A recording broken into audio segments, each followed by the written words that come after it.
the sticky side. Hey, what's up, everybody? This is Mike Bird, and this is another episode of The Sticky Side. As usual, joined by my man, Mr. Rob Chismark in Middlebrook, Florida. What's going on, Rob? Hey, man, how are you? Not much going on. You know, same old mess. Had to do a little work today, you know. I don't like doing that. It's about damn time. I was going to ask you if you even work. Yeah. Only sporadically is what I'd like to call it. Sporadically. But I like sporadic work as long as it brings, steady money. Right? Well, yeah, I mean, I'm not going to work anyway if it doesn't bring me any kind of money. Oh, wait, there's a podcast. I forgot all about that. This is fun, though, right? Didn't we decide this was fun? Bro, this is fun, man. So, this is, like I was saying before we went on live, this is my fourth one in a row this week. Thank God we are taking a break next week for the Christmas season, man. My brain's almost fried. Are you sure we need to? Because I could probably grab us two guests. I'm sure you could, man. I'm sure you could. Hey, well, tonight, man, we've got Mr. Anthony Ayon on the show. I was going to say in studio, but he is in Denver, Colorado. He is not in Raleigh, North Carolina. So. Hey, what's up, Anthony? How are you doing, man? I'm doing great, man. Thanks for having me, fellas.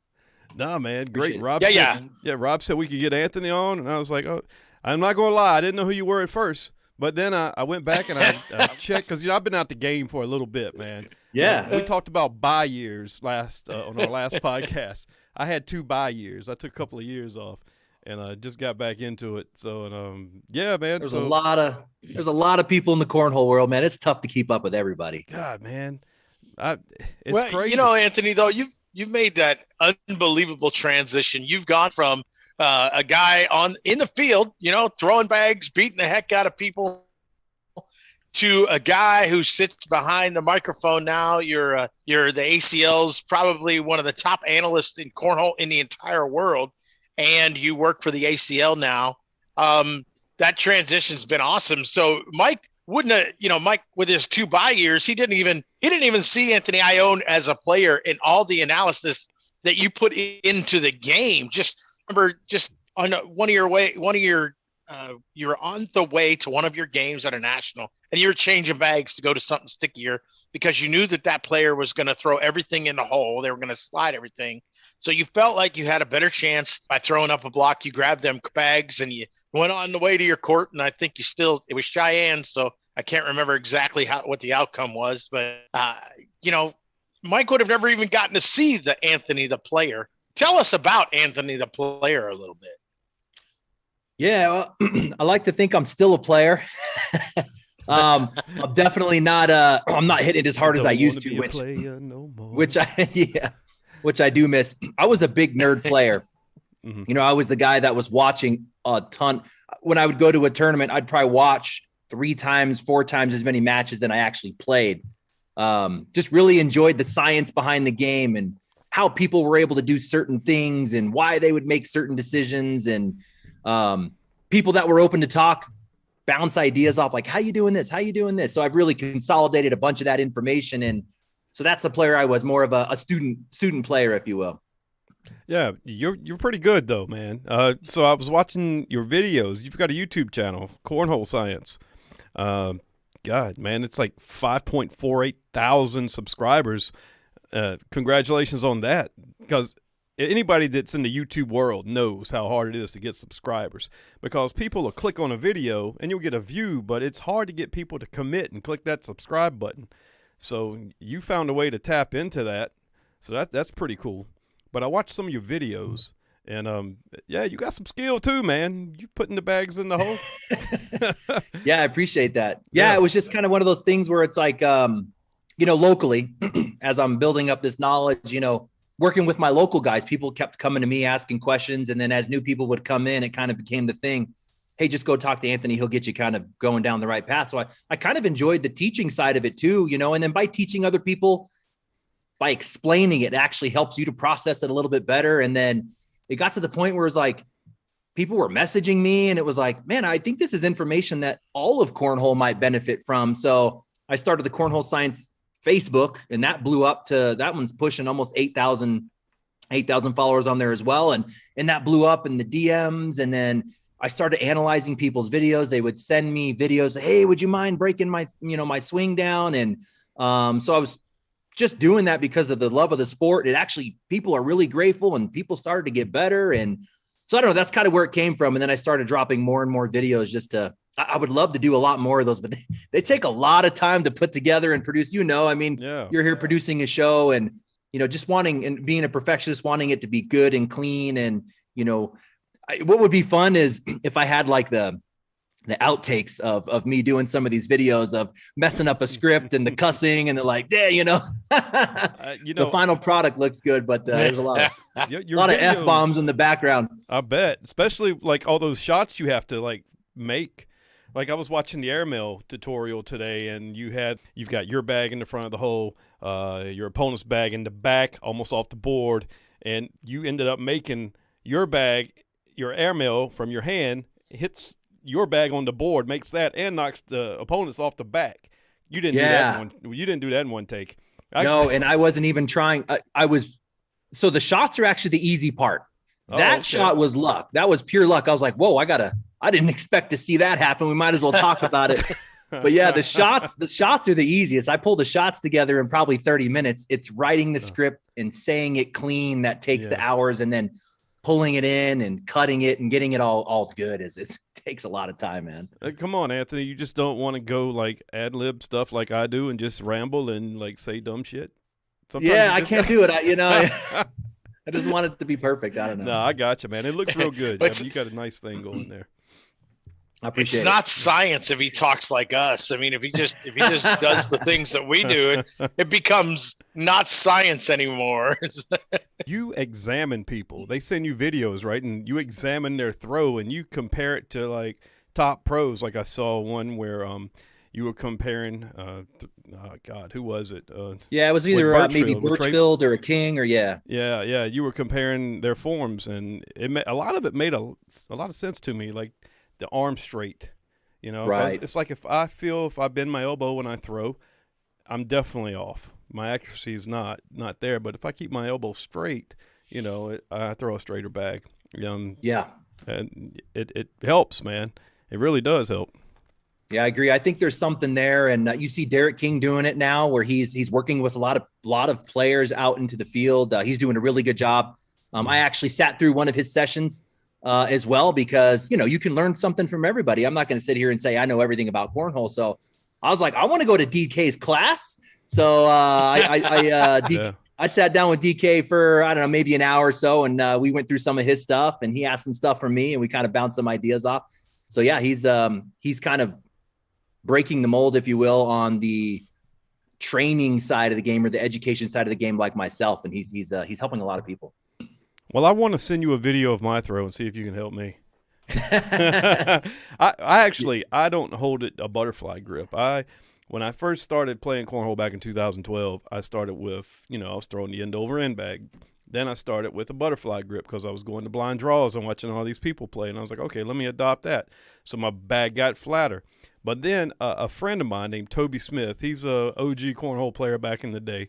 Rob probably knows him. He threw a pinch bag. So it was like you take your two fingers and you pinch the corner of the bag. Oh, yeah. And that's how I throw, and I can't get away from it. But I've seen nobody that throws that style. I'm like the only one. And there's a couple. Is there a couple? It's not many. It's rare. Many. It's rare. And I'm trying to get away from it because all the top players throw that butterfly grip and the flat bag.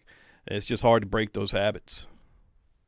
Yeah. Yeah. It's interesting to hear you say butterfly grip because, this sport is so new. It's like when you come up with things like through cornhole science, like I'm going to drop my next video and it's going to be all about blocks and it's going to be describing the levels of blocks. And you're starting to hear people use the word levels of blocks because I dropped that idea back in, I want to say it was Philly when we were out in Philly, but we need to start describing things within the game and giving them names because the sport's so new. And it becomes, Trey Ryder said it when we were talking one time, he's like, yeah, when we're coming up with these things that they're becoming gospel because the sport is so new. So like butterfly, I dropped that one almost 2 years ago. And now it's like common language. Like people say butterfly grip, like it's been around forever. So well, that's your term. Yeah. And I think cool. when we come out with like the how I'm going to describe the levels, people are going to start talking that way too. And we're just going to be able to define the game a little bit better is good. Well, I heard it before, and you made it make sense. You showed the butterfly. It does look like a butterfly when you press the bag in, the way it folds up. So, yeah, it makes sense. That's what Anthony does, though. He makes sense. Yeah. That's one of the reasons that that he and I clicked when we started doing things together, talking, and it just he makes sense. He can bring this game that you're watching on TV, and he can bring it to you, and it becomes it just makes sense. Everything makes sense, and that's one of the things that I really love about him, and that's why he's one of my favorite interviews all the time. We were out in Phoenix a couple years ago, and I did like 10 interviews that night, but I wanted to sit with Anthony for like 4 hours just because he just pours knowledge onto you, and it's scientific, and yet again it makes sense. So I can't wait for the levels to come together, because I think that I describe that stuff when I do some of my behind the phone commentary as level 1, level 2, and pretty much like level 0, right? If it's too close to the hole, that's not really a level. Isn't that correct? Right. Yeah. You wouldn't really call that a block, right? If you're like 2 feet in the water, you're almost in the hole. You're not really talking about a block. Right. So that's it's like, those are the things I got to learn, is where the actual levels are. And so I'll be looking forward to that video for sure. Yeah, that one will be good. Yeah. Back to that Arizona. That was fun, man. Just to give you an idea of where Rob, and I was I was a rookie pro and I didn't know what was going on, but man, that must've been like 12 o'clock at night and 2 cases in. And he's like, "You want to get on this podcast?" I was like, "Oh man, those are the best this could ones." Be a great idea or a terrible idea. It worked out though. I think, we got a lot of views, and just having you there was fun. And Uncle Bob, dude, I love Uncle Bob. Bob. Yeah, we were at Ty Lopez's house. What was that? Was that a shootout? We were down there for It was a shootout. It was the Phoenix. Yep. Is this the same one Phoenix we were talking with Ty about with Dayton Weber and? No, that was a national the year before that. Okay. That happened. So once again, Ty Lopez, party animal down there in Arizona. Okay. Oh man, noted. I look forward to going back to Ty Lopez's crib. Yeah, that was fun, man. We were partying hard, and Rob comes up with this great idea to get everybody on a podcast. Oh, you should have told me that 7 beers ago, man. Oh, that's exactly what you said. Just to kind of tease a little bit on the level thing, because it'll kind of get people thinking about it, is obviously blocking is a big strategy in the game, right? But what's more important is where you place your block. And we saw it with Alex Hicks versus Matt Guy in that epic match, that 47-round match that we got at the last Nationals. The reason why Alex was so successful is he was clearly going with a block strategy. He didn't want to go hole for hole with the GOAT, right? He's clearly going for a bag 1 or bag 2 block. But what he did so well consistently is he was placing his block at a level 1 or 2, which means right by the hole. So if you can put 6 bags, you can place exactly 6 bags from the hole all the way to the bottom of the board, like in a vertical tic-tac-toe shape. Because you got 3 feet, each bag 6 inches. You can get 6 bags from top to bottom. So a level 1 would be a bag right up on the hole. A level 2 would be the second place bag. He would consistently put his bag 1 or his block bag right there. And why that's important is with a guy like Matt Guy, if you're not able to go and collect or go push that block bag in on your 3rd or 4th bag, you're giving up points. You have to be able to go in and grab that block bag. If you position it too low, if you position it lane side where you can't go retrieve it, or off lane side, you're giving up points to Matt Guy. So that video is going to break down, hey, yeah, blocking is a big strategy, but here's where you want to place your block. If you end up with a block here, here's your shot opportunities. And here's, if you're a slick bag players, here's where you should position your shot. If you're a cutter roll guy, here's where you should position your shot. And you'll realize that depending on where your block is, you have more shots in your toolbox to use. There's going to be certain bags placed on the board where you're left with just an airmail. or you don't have a push opportunity. It's a level 5 kind of out of your lane. So it's going to kind of walk through that theory and that philosophy of block position and what shots you would choose to do each one. So I think it'll be a good one for everybody. Wow, man, Absolutely. You put a lot of thought into this stuff, man. Oh, like your airmail episode. Matt Guy is one of those guys you're talking about. Over a 67% airmail thrower. He might be higher than that actually. So even when you play no doubt. Yeah, even when you play a block game against Matt Guy, you still gambling. I mean, but it worked out for Alex at the end of the day. So what we're getting from Matt Guy this year is new, and it's awesome because if you watch Matt Guy, and Rob, you're probably seeing it too, he don't give a shit where you place your block. He's airmailing. Yep. You could put a block level 1 right up on the hole. 95% of guys are going to come right up on it's so close to the hole. I'm just going to come up behind it and just push it in with my bag. He will airmail over that thing. So he's basically saying, you can block me anywhere. I'm going over the top. You go get your own bag. So it's really, I mean, you see the faces of some of these baggers. They'll place a nice level 1, level 2 block where they're expecting most guys to just either come right up behind it with a backup block or just push it through because it's so close to the hole. Matt Guy's going to airmail over the top. It's crazy. His confidence, man.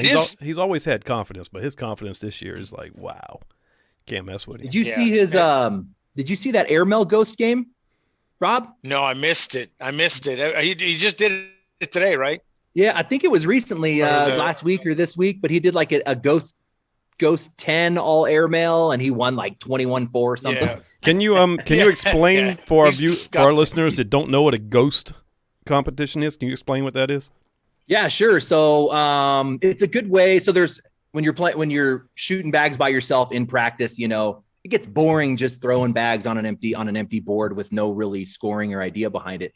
So Ghost is really kind of playing like an invisible opponent. So, and you can set the number wherever you want, and you can basically just say, hey, this invisible ghost or this invisible player next to me, they're going to be a 6 every single time. So you would call that Ghost 6. So you would throw your bags down, and you would just assume that your opponent scores a 6 every time. So if you get a 7, you get a point. Okay. If you score 8, you get 2 points. And it's a good way to kind of level yourself up. So for our newer baggers out there who, are just getting started, maybe start around a Ghost 4 or 5. And then when you beat that, then you move up to the next number. And then you kind of work your way up. And what we're seeing is with the top level pros, like a Matt Guy, he's beaten Ghost 11. Your 11 and average, a half. Yeah, 11 and a half. There you go. That's right. Our average pros, if you're middle of the field pros, all those guys should be able to beat a Ghost 9. Now you get to the top, and those guys aren't just beating Ghost 10. They're beating Ghost 10 consistently. Your top 20 guys will be able to beat Ghost 10 consistently, and every once in a while will be a Ghost 11. So that's kind of where you can kind of see your game progress. Okay. Wow. All right. Have to try that. So that's they're throwing against somebody that's getting 10 points on the board every time, but you don't have their bags on the board to like create obstacles to go. You can just slide in. Okay. That's right. So you're taking that element out of it. So you can't really, when people say, hey, I beat Ghost 10, so I must have a better than 10 PPR. No, because in a real game, you're going to have bags in the way. You're going to have this, you're going to that. Your PPR is going to come down significantly. So it doesn't really compare, but it does give you an idea of a general skill level of just being able to put a bag in the hole on an open board. Okay. I want to ask you a big question. You used one of the catchphrases. You used the word PPR. It's not even a word, it's an acronym. So you use that. I want to know from you yourself, it's become very important in this game, in this pro level. How important is a PPR truly to the world of cornhole? Man, that is a great question today, because no joke, right before the show, I spent 2 hours analyzing every single national. If you take every single national in Worlds last year for all the pros, I ran an analysis to try and see if I can make sense of PPR versus DPR. Man, here, I'll give you something because I actually have some stuff right here. This will blow your mind. So in the game, what's DPR? Maybe I should describe that. What Go is ahead, DPR? Bert, sorry. Yeah, what's DPR? Okay, yeah, let me describe that real quick for everybody. So in cornhole, we're starting to develop some level of stats where we can not only set betting lines, but also establish just some level of talent within the league. PPR is points per round. So this is basically on average, how many points am I scoring? So if you put 2 in the hole and 1 on the board on average, you would have a PPR of 3 on the board, 1 on the hole. You'd have an average PPR of 10. So how many points are you scoring every round? A DPR would be your difference per round. And that's basically the points you're putting on the scoreboard. How many more points am I scoring against my opponent every round? So let's say I'm in a game and I'm kicking ass and I'm scoring 10s and my opponent is scoring 6s all game. That difference is 4. So at the end of the game, I would have a DPR of 4. Now, we have this theory in cornhole that your dirty style players, the Tony Smiths, the Eric Davises, the Noah Wootens, these guys that are going out with a strategic block game where they want to lower your PPR, we have this theory that they're going to have high DPRs, right? Because the difference per round is going to be in their favor because they're playing this chess style game. And then you have the players like the Damon Dennises or the Trey Birchfields or the Matt Guys where their 100% goal is to put as many bags in the hole as possible. We expect their PPRs to be high because they're trying to max points per round. So that's 2 big numbers. But check this out, Rob. You'll get a trip out of this. So I ran this analysis today, and I'll just tell you my results up at the beginning, and then I'll tell you some of the interesting stuff.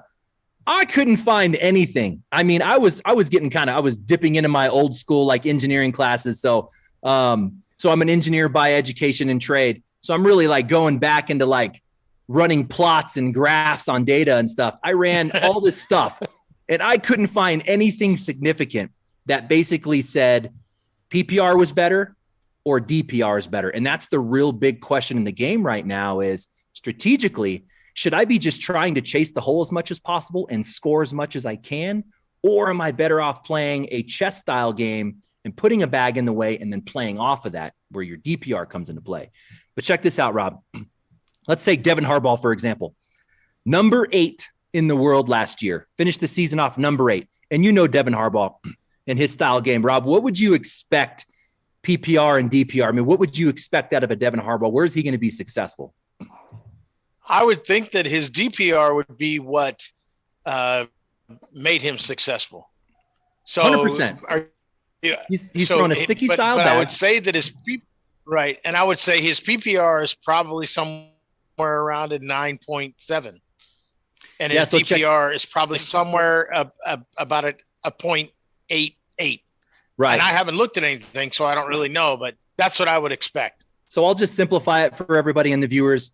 We'll just rank. If you rank everyone's PPR and you rank everyone's DPR, you're basically saying this is the number 1 PPR guy. He put the most bags in the hole. This is the number 1 DPR guy. He played the best defense, you would think, right? Devin Harbaugh did not have a better DPR than his PPR, which is what you expected, which is what I expected. He actually showed that he was better putting bags in the hole than playing a chess game, which blew my mind. But as a number 8 player, you would expect his PPR or DPR to be ranked up there, right? He was the number 8 player in the world. He should have a really good DPR or a really good PPR, one of the two. Not the case. Right. He was ranked 21st in PPR and 35th in DPR, and then finished the season off 8th. Wow. Don't you think the DPR is the reason that he was 8th? Or wasn't it? Because it was so low. I would expect his DPR to be the reason he was 8th, but it was 35th in the league. Blew my mind. Right. Here's the last one. Eric Davis. Here's a fun one. This one actually gets crazier. We all know Eric Davis plays one of the best chess games in cornhole. One of the best blocks, one of the best rolls. He's got an amazing push. He'll knock an airmail down over bags if he needs to. He finished the season off 12th in singles in the world, right? 12th. You would expect his DPR to be his go-to, the reason why he was so good. 45th in DPR. Wow. And he was 12th in the world. All right. So if he was 45th in DPR, we expect him to be good in PPR, right? 135th. Wow. How the hell are you taking 8th place if you're barely inside top 50 in both stats? I'm done. Like I can't even explain it anymore. I'm at a loss. That stat just doesn't make sense. I can't make heads or tails of it. But I was in a tournament, 36 players, right? 36 players in the advanced regional, just one that I just went to. Now, it was a seeded regional. So I was the number 1 seed because I was high in Florida before that last open or whatever. So I was the number 1 seed at this particular regional. I ended up going 4-2, right? But my PPR was 7.83, right? But 4-2, 7.83. So you would think that my DPR would be bad. Right. But I had a positive DPR. I was one of 9 players in the entire field that had a positive DPR. Yeah. So now, positive. How does that? Yeah. That blows my mind. So, That's telling me. But a 7.83 because I was like 26th in PPR, but I was, 9th in DPR. Right. So It was positive DPR for people just think Rob's scoring. He's scoring on his opponents more than they're scoring on him. That's a positive DPR. Right. That would tell me that you had marathon games, that it was like, really long, you might get a 9, they might get an 8, you get a 1, you might get a 8, they get a 7, you get a 1, so maybe it was like really long games. That's the only explanation I could have to that. And a DPR is going to change too if you win. If you win more often than you lose, your DPR is going to be higher.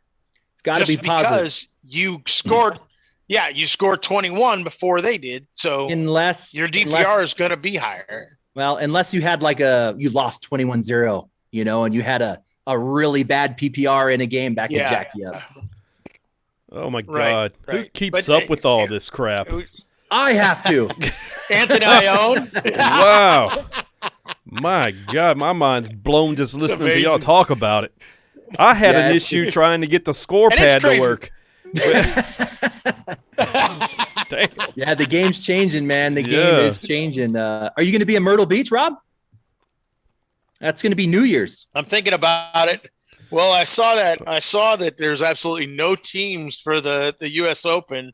So I was like, oh my gosh, let me form a team for $10,000 guaranteed money. Wait, there's no reason not to put a team together. Maybe I'll be the only one. What's in Myrtle Beach? It to me. It's the U.S. Go ahead, Anthony. Well, they got both, right? There's going to be basically 2 things going on at the same time. I think there's a total of 3 broadcasts. We're going to have the USA cornhole, which kind of think your Olympic body, basically trying to get the game into the Olympics. Mm-hmm. They're going to be there doing an open, which will be the national team, who we did that at the last tournament. That national team is going to play every other team in the world. And right now there isn't anybody, but basically playing any other team in the US or in the world to basically try and take them on for, like you said, $10,000.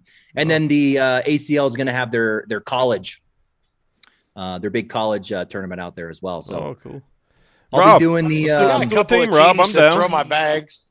We'll figure it out. It's $1,000. I mean, no, Anthony, $1,000 for up to eight members. You just heard that, Anthony. Rob just shunned me. You saw that, right? He shunned me. He Rob, did. Let's go, man.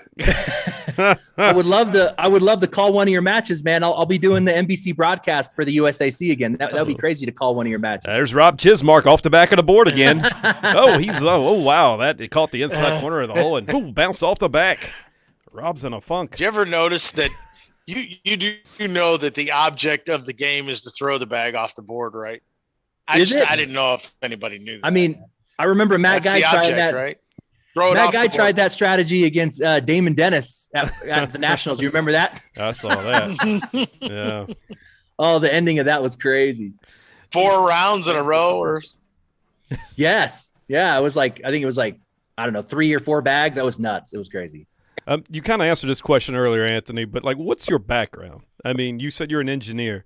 Because, I mean, you come up with all these percentages and, it seems like you love numbers. So, what's He's your an engine nerd. Engine nerd. Yeah, that's basically it. I went to school, so I'm a mechanical engineer. And then my first 10 years, I was in aerospace, and we designed the fluid delivery systems for, helicopters and jets and military and commercial aircraft. Did that for 10 years. And then now I transitioned into the electrical division of our same company. And then we design cutting edge LED lighting fixtures for different spaces. Some of the cool stuff we're doing right now are lights that actually kill COVID and kill pathogens and things like that. So you can clean a room or a building or a space just by using the lights.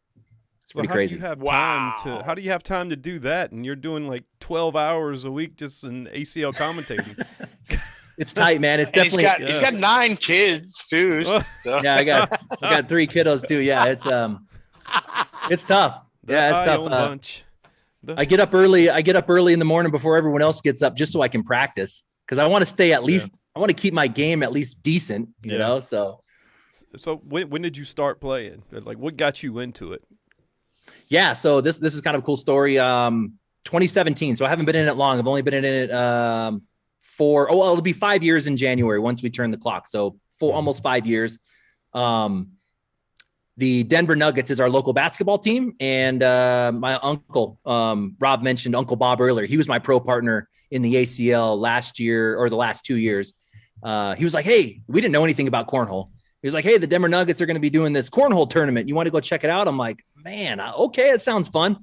We didn't know we were doing. We're rolling up bags in half like tacos, and just kind of like chucking them at the board. Yeah. And our first match was actually playing the number 1 play time. BJ Torres, still one of the top players in Colorado, and just smoked us. We're like, but they were doing, throwing flat bags, and they were doing strategic stuff. And I'm already like, whoa, I respect that, because I didn't even know what the heck I was doing. And so how do you do that? Where do you do that? And then long story short, they're like, hey, come out. So Mile High Cornhole is the parent cornhole club in Denver, Colorado. It was the only club at the time back in 2017. And I showed up to one of those things, and, there were like 50 guys out there in a fully, in a full bracketed tournament. It was like, using Brackalope or something back in the day, Rob, when we were using whatever we could software, and got hooked, man. And then all the rest of 2017, I was hooked. So I was playing, studying, practicing, and taking film, studying other people's film. And it helped me to get good really quick. And that ultimately led to my state championship. I won the Colorado State Singles Championship in 2019, and then became a pro in 19. And that led to commentary and then analysis. And yeah, it's just blowing up from there. It's getting kind of crazy. How do you like doing the analysis? I tell you a little bit about me. I started out in the ACO way back when. Like, we had Rob, what was that website we used to use? It was before Brackalope. Create your print your brackets or something challenge like that. Or yeah, challenge. Yeah, Challenge. Your bracket, challenge. Challenge. Yep. Yeah, so we had to use that. And then, like, when Brackalope came along, we were like, oh my God, yeah, we're going somewhere now. Oh, we can hook this up to Wi-Fi and share it on Facebook. But yeah, so I used to do a little bit of announcing for them too in the ACO when it was just like strictly Facebook Live. And it was fun, man. I had a good time with it. I just like to joke on the players a lot, but I really didn't like break down shots. So, like, what got you into that? What made you feel like you had a talent for it? Yeah. So it started at Mile High Cornhole. I got good really quick. So I kind of started to help run Mile High, maybe within a year of being there. And I'm a pretty good technical guy with like software and stuff. I didn't know anything about, filming and production and stuff like that. But I was like, I think I can pull this off. So I got a couple Logitech cameras, and I got the OBS software running, and we went live at Mile High Cornhole. We were one of the first clubs to actually do what, the ACL is doing now with the dual cameras. And so I get all this set up, and it literally was just being forced to do it. I was like, man, now I gotta talk into the mic. We can't just keep it quiet. So it evolved, man. It started off with just, here's the score, and then I was like, you know what? I've got all this knowledge that I could just start sharing. So then I was like, all right, he's stepping out outside arm with a, and he's going to do this type of a tilt, and he's going to go around the bag like this. And then, I'd start going, hey, strategically, he should choose this. He should choose this. And it grew into this thing, and we were going live on Facebook, and Trey Ryder caught hold of it.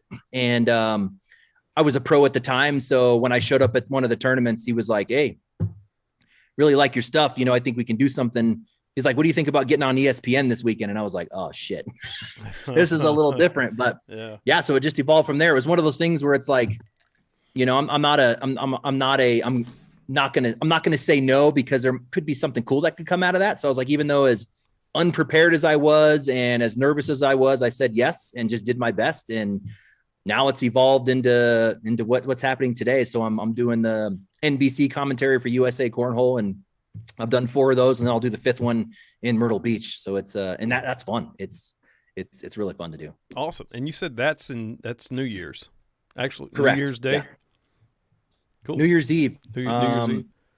Yeah, I think the ACL is doing 2 broadcasts. They might be going on the 30th. We go on the 31st, and then they'll go on the 1st, I believe. We're basically all sharing the same production crew and setup. All everything's going to kind of be there in one, and we'll just switch from ACL to USAC. Cool. Tupelo honey. Tupelo honey, exactly. Actually, me and Rob did some commentary too, right? Rob, was that 19 or 20? 19, right? There was 19 women's. We did the final of women's. Yeah. First year in Rock Hill. Yeah, that was a blast. That was I think that was ESPN 3. We did that one. That was I didn't know. I was green, man. I was like, what are we doing here? This is just talking. Let's just talk. Now, Rob blew me away. We did a good job too. Yeah. Hey, we killed it. Yeah. Well, Rob, man, first time I heard him do anything like that was at Spencer McKenzie's, and he was emceeing the stage, and I was like, damn, Rob's got some skill at this, man. He did a good job. Yeah, he does. Yeah, Rob's one of the people in the the pool is small, right? When you talk about good commentary and stuff like that, and yeah, definitely Rob's in there for sure. Yeah, it's definitely involved. I remember listening to matches where it's like, so we're about halfway. Yeah. Don't worry, I'm gonna edit all this out. No, that's what it was like. Yeah. All you heard was the bag hitting the ground, man. Oh yeah, it was crazy. It would be dead. Anthony, do you do podcasts too, like with a lot of Zoom people? Because it's hard when you do a Zoom podcast, because especially, have you been hearing Rob's Wi-Fi connection? Yeah, it goes like in and out. So you know, we're like pausing, waiting on Rob to catch up with us. Are you sure it's mine? Because that's what I'm hearing with Anthony. It's always yours, man. Oh man, my Wi-Fi is strong. Tonight, Rob. Yeah, Bird, check out we actually have I guess we can call it a podcast. It's called podcast like, but we have a weekly show on the ACL TV with myself, Trey Ryder, and Michelle Thompson, called Around the ACL. So we drop those once a week. So yeah, so I'm familiar with the podcast formats for sure. Yeah, I've seen you on that. Yeah, I definitely have. Do y'all step on each other like me and Rob do? No, I think we're pretty good. I mean, I listened to him back multiple times. I mean, it's tough, right? It is. It's unscripted. You're going, things happen. In studio is always the best, but when you're doing a podcast when everybody's across the country, it's hard. But I like it. I like stepping on Rob. He just looks so. That's good stuff. Go ahead, Rob. I hate it. The floor is all yours. Well, we're 40 minutes into this, and the reason I really wanted to have Anthony on here was to help us analyze the pro draft. Talk about teams a little bit and do some of his analysis of how those teams shook out, and 16 brand new teams in the ACL. And I just wanted to hear what Anthony had to say about it. He was not on any of those broadcasts. They never brought him in from a satellite war room anywhere. So I never knew what Anthony thought of any of that. And that's kind of why I really wanted him here post-draft, was to give us his brand of analysis over the teams thing. Well, let's hear it. There was some surprises. Yeah, sure. So maybe we could just describe teams to start for some of the viewers. So ACL is doing something new called teams, is what Rob was introducing. So you take Crew Cup, which we typically know, and then you take the Conference Cup, which was big team events. You throw those out. Those are gone. And now you're coming in with this new teams format. And basically you take the entire pro division, which is 256 pros. You pull off the juniors who can't be a part of it for gambling reasons. And that's 4. We have 4 pros in the juniors. So you pull those off, and we went through a draft style format, is what Rob was referencing over the weekend. And every single player in the pro division was drafted to a team, and captains were made up of the top ranked players within the league at the end of the season. So, and the way they're going to do it is you have 16. So if you take 16 teams times 16 players, there's your 256 to get you to that number. Each team is going to play each other throughout the season. So you're going to play 15 games. And the way it works is you go into the first national, A captain's going to take their 16-man roster, man-woman roster, and they're going to create their best 7 doubles teams out of that. So they're going to take 14 of those people, create 7 doubles teams, and they will go head-to-head against another team's 7 doubles teams. So every team will play each other once throughout the year. So out of 15 games, you can go 15-0, 12-3. Someone's going to go 3-12, whatever your record is. You take those records, and that gives you a seed at the end of the year into a bracket at Worlds.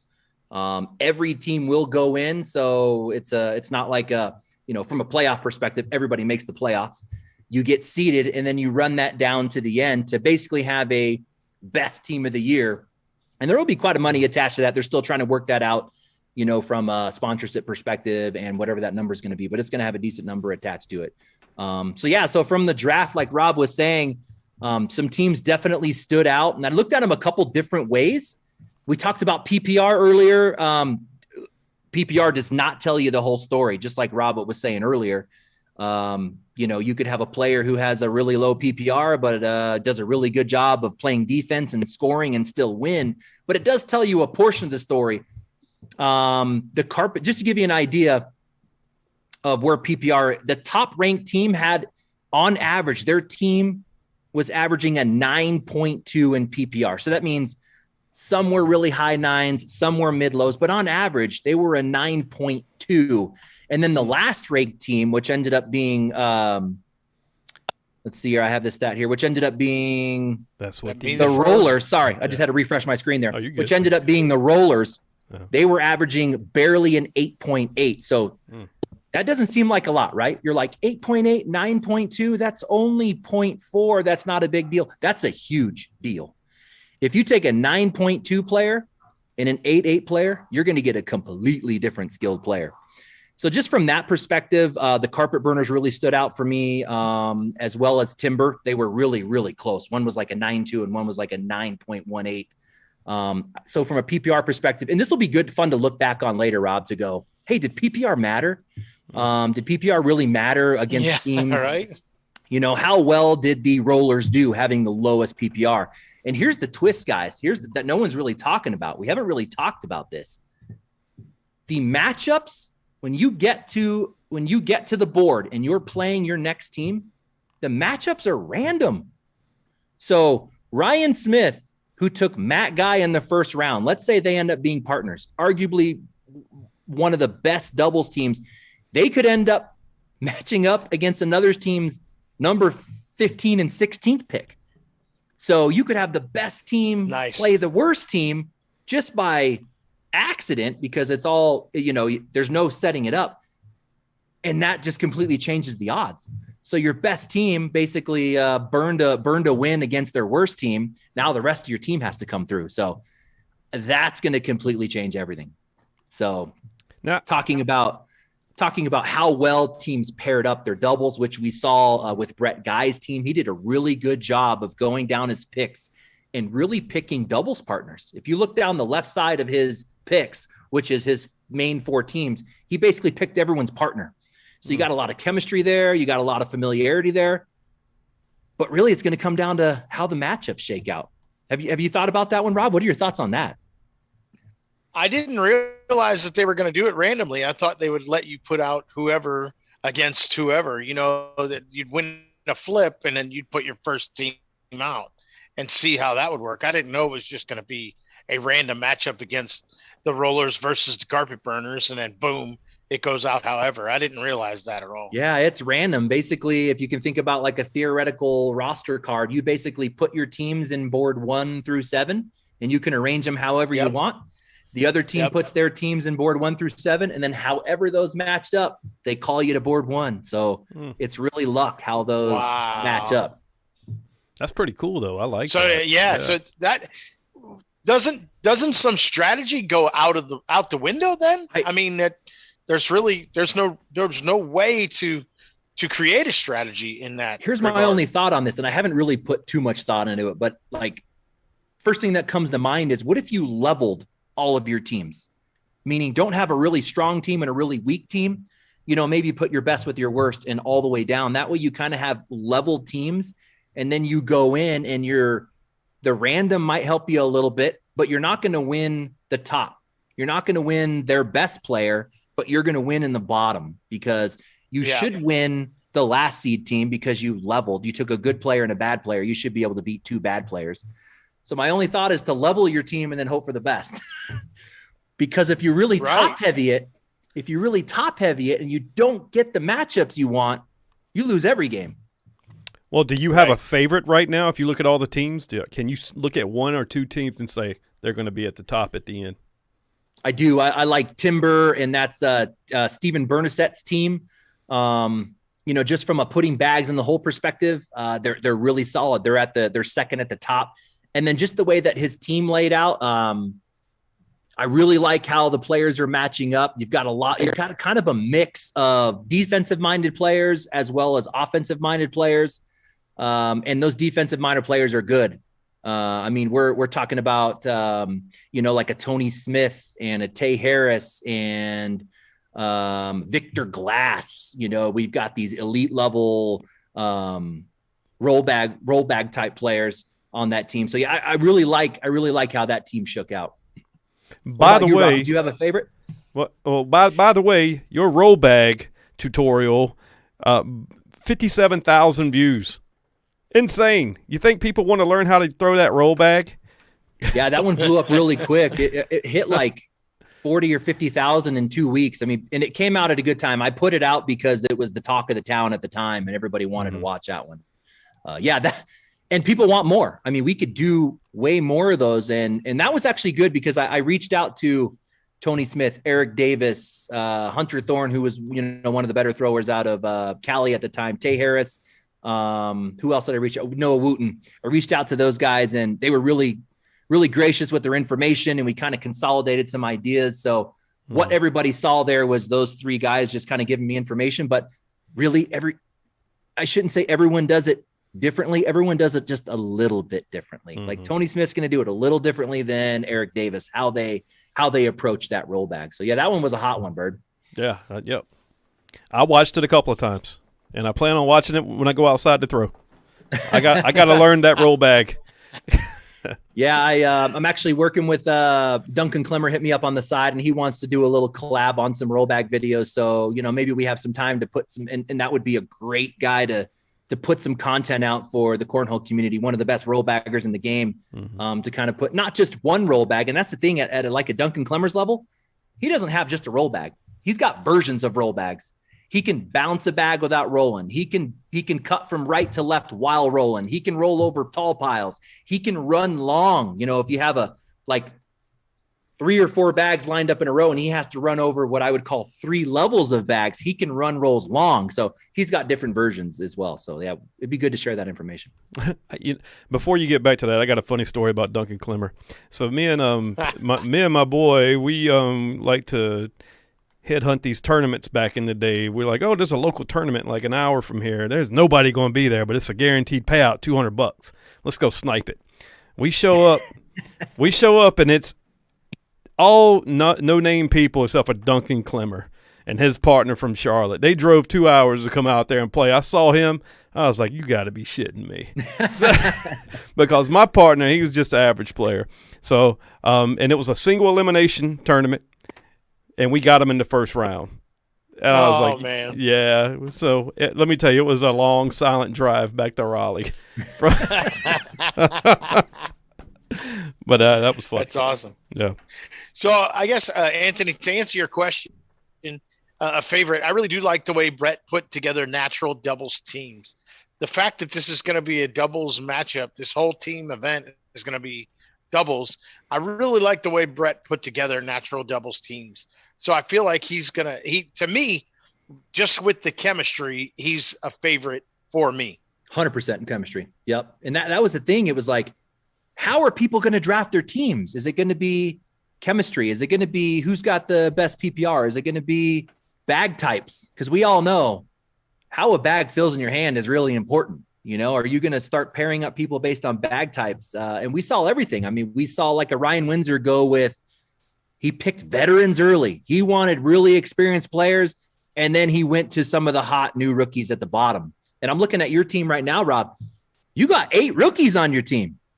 Half your team is rookies. Yeah, You're going to have to be crazy. a leader on that one. They're going to be nervous. I'm good at that. Oh man. I feel like we're going to be okay. Ferreira, man, he's a real defensive player, and I feel like he constructed his team with a kind of like a Florida flair, but then he found a lot of his guys because he moved from the Northeast. So Tornado is one of his very good friends. They play opens and regionals together. That's where Mike grew up in the game. Okay. And he moved down to Florida, and he's got kind of a flair of all that, and he took his natural partner as well. So he's going to have Sarah Cassidy with him. They're playing pro together this year. So he's going to have his natural partner. So that was easy. But and with Anthony Rule, I mean, he is a rookie, but Anthony has finished as high as 4th in the world back when he was playing in ACO. So he's not a stranger to the game or to the pressure. And he's putting him with Chris Kachia, which is, I mean, maybe he hasn't been what we would call the best, but that guy is a proven winner. I mean, a major league prospect when he was growing up, when he went to USF. He still holds records there from when he was there in the 90s. He holds records there in doubles. I think he's still up in, the all-time greats at USF. That's University of South Florida. Okay. So Division I baseball. And so Chris is a proven winner. And with Anthony being the way he is, I mean, I think we're going to be okay. I think we're going to surprise a lot of people. Yeah. Now that you say that, I didn't notice that. It looks like you have at least 5, maybe 6 players from Florida. Yeah. Is Rule from Florida? A bit of yes. Okay. Yep. So South 6. Florida. Yeah. You got Ferreira, Cassidy, Rule, Cuchillo is Florida, right? Yes, sir. And Halbert's Florida. Yeah. You got a lot of Florida guys on there. Yep.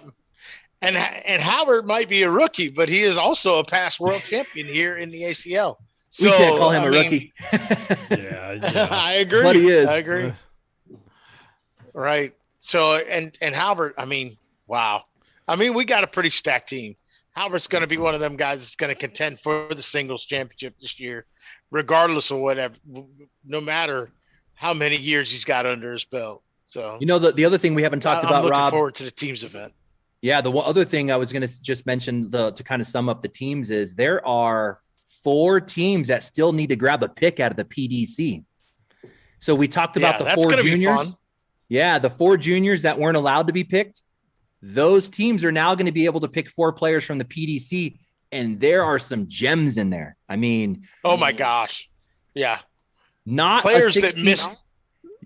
Right. That's an advantage, right? Right. I mean, they should be taking a 16th round pick, but they're getting a 1st round pick out of the PDC. Some of those players are 6th, 7th round worthy. Who do you think would come out of there? Any ideas? Well, I would never look past some of our that are in the PDC.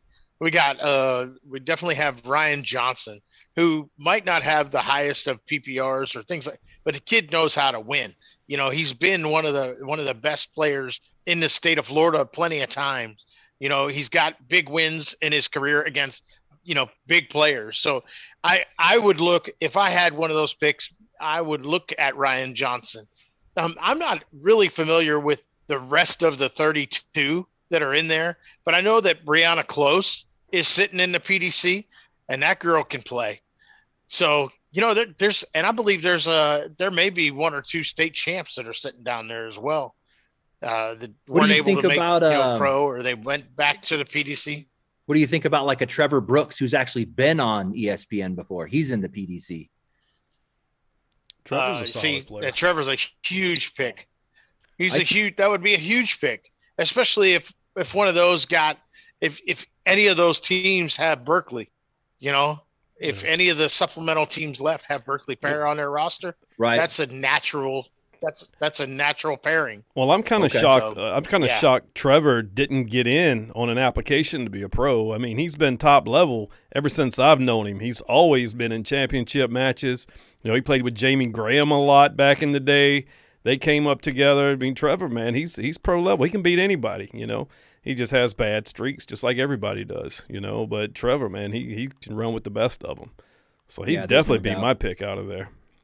Yeah, I definitely see Trevor Brooks going. I see someone like maybe a Brian Schramm coming in who's showing mid 9 PPRs. He's a USC national champion as well.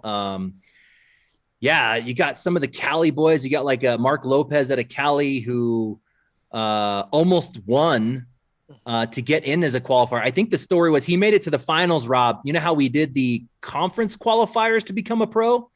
Yes. He made it to the finals against, I think it was Mason. How do you say more? Mason. Oh, Mercado? yeah, something. Yeah. Anyways, that was a Mark- crazy Mark- story. He's in the finals to become a pro. He's just got to win this one game. His bag ripped in the game. Oh, Yeah. He's got resin coming out. He's in the middle of the game. oh no, kill Yep. that sponsor right now. Yeah. Your bags are done. So what ended up happening is, you know how we're using those like cables to measure the distance between boards? There was some of the cable was actually poking out of the end fitting, Oh no. and it poked a hole in his bag. Ooh. So yeah, so he would What a be a good bad pick day. too. I can see all those guys coming out. So much for them Lopez board is man bags. Good, man. But No, really, nope. Don't you say that ever again. You hear that? really He blamed my bag. Man. I've some of got the a best set of your players bags. Yeah. I was just going to say some of the best players sitting in that PDC, Rob, are these juniors. There's those Gore Oh, twins yeah. sitting in. You can't pick them because Can't they're pick underage. them, though. But Right. they're probably number 1 and number 2, number 1, number 3 coming out of that PDC, 12 years old. It's crazy. Man, they're good. You didn't get to go to Spencer's again this year, did you? Oh man, You didn't- I wish I could have. I didn't get to go. No. You should have seen those guys on the main stage, man. They have a presence about them. They're professional athletes already. Just the presence they have when they make a big shot and they're calling the crowd, and it's just, I love the Gore twins, man. They're amazing. They went They're straight. fun to watch. They went WWE up there, man. Every Yeah. bag they threw, they were like unreal, Hulk bro. posing. Boy, it was bad. Yeah. Did you They're see fun the to match between one of the Gore twins and Trevor Brooks at the last Open? Because they both No, like I to chirp, missed right? that, but I bet that was. Oh Yep. yeah, it was good. Yeah, It was good. I bet it was awesome. Oh, That's- how would Trevor you do? Brooks is one of the top chirpers in the whole world. Planet, yeah, no doubt. Man, Yeah, that was a good I would one. straight up throw the AirPods in and just turn them full blast and not even just pay them any attention. Yeah, that's what Matt Guy's doing, man. He's finding a lot of success with us. He loves to get into. He didn't do that before, but he will get into those ear pods or those AirPods, and he is in his own zone. And he doesn't care who he's playing against. He'll tell you himself. He's like, it could be a 12-year-old, it could be a woman, a man. I don't even know who's there. All I'm doing is looking at the hole. That's my only concern. Yeah. I've never been one to like do a lot of conversating during a game anyway. I like to focus, but I always end up I'm never the first one to speak. But if they speak to me, I don't like to be rude, and I was like, yeah, that was a good bag, I don't know. I feel you. I'm pretty when I'm in the game too. I'm not there to talk, but afterwards it's like, hey, Let's good go game. yeah. Go have a beer. But during the thing, I'm not saying much. Yeah. Ditto. We've had some good conversations in our games, Anthony. That's not all entirely true. Was this back to Ty Lopez's house when we were 12 packs in, man? Man, I cannot wait for Memorial Day. I'm we ready to played go. each other in the pro division. Yeah, we did. I think we were the first game in the morning too. I remember being tired. We got like 2 hours of sleep. You're on the boards. Oh man, that's good stuff. But we talked a while. That was yeah. But, I'm gonna miss that, man. I'm gonna alive. That's gonna be crazy. miss grinding it out in the pro Yeah, that's division. what- I will me miss too. that. Well, go ahead, man. Just try and do it as you announce. Just take a break. Yeah, I had to when make it's a your game. choice. I had to make a choice. It was one or the other, and Yeah. maybe it's not going away. Maybe it comes Yeah. back later. Yeah, you can always retire from announcing and then jump back in there. I mean, Facts. yeah, cornhole's one of those games where it doesn't matter how old you are. You can be 7 years old, you can be 70 years old, and still throw elite. It's crazy. Yeah. I feel like Anthony is an elite analyst right now, though. I mean, he is at the top of the game when it comes to analysis and cornhole. I mean, Appreciate that. he's coining Appreciate that. phrases. He's coining names for things. So, I mean, you're at the top of the game right now. So take advantage of that while you can be an analyst. Take advantage of every part of that. NBC signing you, with the USA Cornhole. And I mean, it's an awesome opportunity. I mean, I love it when you're on the boards as well, but you'll have time to get around and say hi, shake some hands, kiss some babies. So, we can find us a cash game here and there. Oh man, I appreciate that, Rob. I do appreciate that. If you saw Rob coming to your baby, would you let Rob put that face on your baby? I know him, man. I know Rob. He's a good guy. He can hold my If you were a baby. stranger. Hell no. Hell no. That's messed up, man. You should have seen. Anthony. You should show us some of them old pictures of you with all the gold and back before you were married. Single Anthony. see how many babies you would have been able to kiss. Oh, that's awesome. That's good stuff. Rob, you got anything else, man?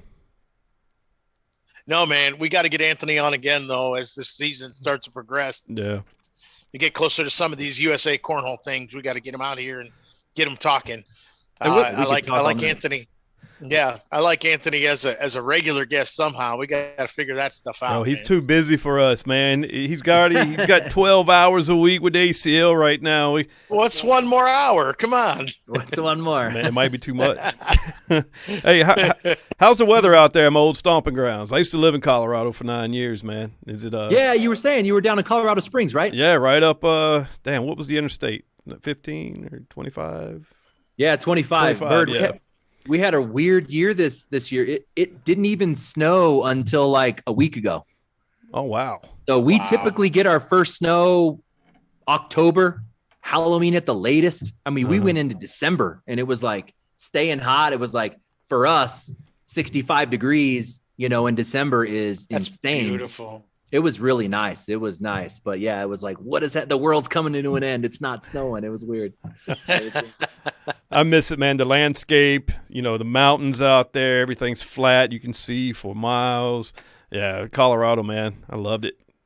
Yeah, 9 where years you were out at there. in Colorado Springs, that's like some of the best, man. Like that is, I mean, you're right there in the foot. Beautiful views in Colorado Springs. I love going there just for the views. Yeah, I wonder, how's the cornhole in Colorado Springs, you think? They got a club there? Yeah, so like I was mentioning earlier, Mile High Cornhole was the first one 4 years ago. Now we have like 12, and the number 2 club, which is in size-wise and talent, is in Colorado Springs. Actually, the best player in the state is in Colorado Springs, and arguably the top 5 guy is also in Colorado Springs. So yeah, the talent's growing out here, man. It's really awesome to see and to be a part of it. Yeah, it is, man. I mean, back in the ACO days, it really wasn't anything going on out there. The further southwest was in California. Nothing. Yeah, it was really nothing. But now it's growing, man. It's like a wildfire. You can find cornhole every day of the week now in Colorado somewhere. Someone's doing a tournament. A club's doing a tournament one day, so it's awesome. Yeah. Although I only get one out. I get one ticket token a week to get out and play cornhole, and that's Thursday. So I take advantage of that. Well, Anthony, I appreciate you awesome. being on the sticky That's side, awesome. man. I hope to see you out there, man, and we look forward to hearing you on the ACL Network. And also look forward to some more of your videos, man, on Cornhole Science on your YouTube channel. I appreciate you having me, guys. It was a good time. Thank you. Yeah, man. Thanks, bro. Rob, we'll see you next time, man. And, hey, happy holidays to you guys. Yeah, Yes, sir. Back man. at Happy you. holidays. All right, folks. This has been another episode of Sticky Side. Happy holidays. We'll catch you later. Until then, throw them straight. We'll see you. Peace. Cause we all just wanna be cornhole stars saying keep ourselves and driving beat up cars. The crowd gets crazy and the beers ain't cheap. We get drunk all day so we just don't eat. And we hang out at the local bar, throwing bags in the hole like we have radar.